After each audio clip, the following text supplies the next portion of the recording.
Takot ka sa mangyayari? Are you afraid to step away because you fear that your business will collapse? Alam mo, hindi lang ikaw ang ganyan. Let me share about a couple na si Ronald at saka si Sheila. Meron silang LPG distribution business. Nagsusupply sila sa mga industrial clients at saka sa mga residential customers. Ronald was present every single day. Siya yung nagsusupervise ng delivery, siya yung nagmamanage ng suppliers, and siya rin ang nag-handle ng client complaints. So soon, Sheila wanted them to take a vacation. Yung kanilang real vacation after they started their business. Pero ayaw ni Ronald. Sabi niya, hindi pwede. Paano kung merong problema sa delivery? What if may issue sa supplier? And Sheila understood. But this also got her very frustrated. Oh, so, paano na tayo? Forever na lang ba tayong ganito? Sabi niya. Ang takot naman ni Ronald, totoo naman, no? They had built the business from scratch. Kaya alam niya yung every detail. And he believed that without him, everything would fall apart. Tapos dumating yung araw na yung kanilang anak ay nag-graduate na from college. The ceremony was in Manila and it would take them a few days to travel and spend time with the rest of the family there. Sheila put her foot down. Sabi niya, pupunta tayo. Our son needs us there. And syempre, reluctant si Ronald pero nag-agree rin siya finally. He prepared obsessively. He even made backup plans. And during the trip, Ronald checked his phone constantly. Pero guess what? Yung negosyo naman, tumakbo naman ng mabuti. And when they came back, nothing had burned down. So Ronald felt something unexpected.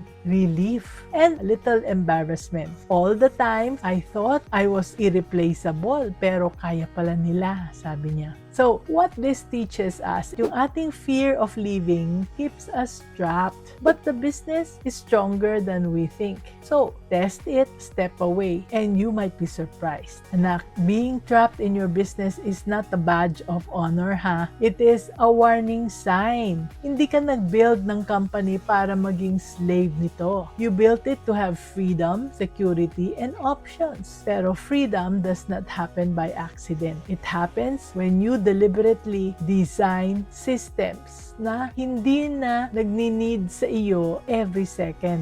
So, tingnan mo ang business mo this week. Ask yourself these questions. Is everything only in your head with nothing documented? Do your people wait for you before they can make decisions? Start documenting, delegate authority, not just tasks. You have worked too hard to stay trapped forever. The goal is not to abandon your business. Yung goal natin is to build something that will thrive whether you are there or not. Yan ang totoong ownership. Yan ang totoong freedom. So tell me in the comments, what's keeping you trapped right now? Let's learn to be business-minded Pinoy.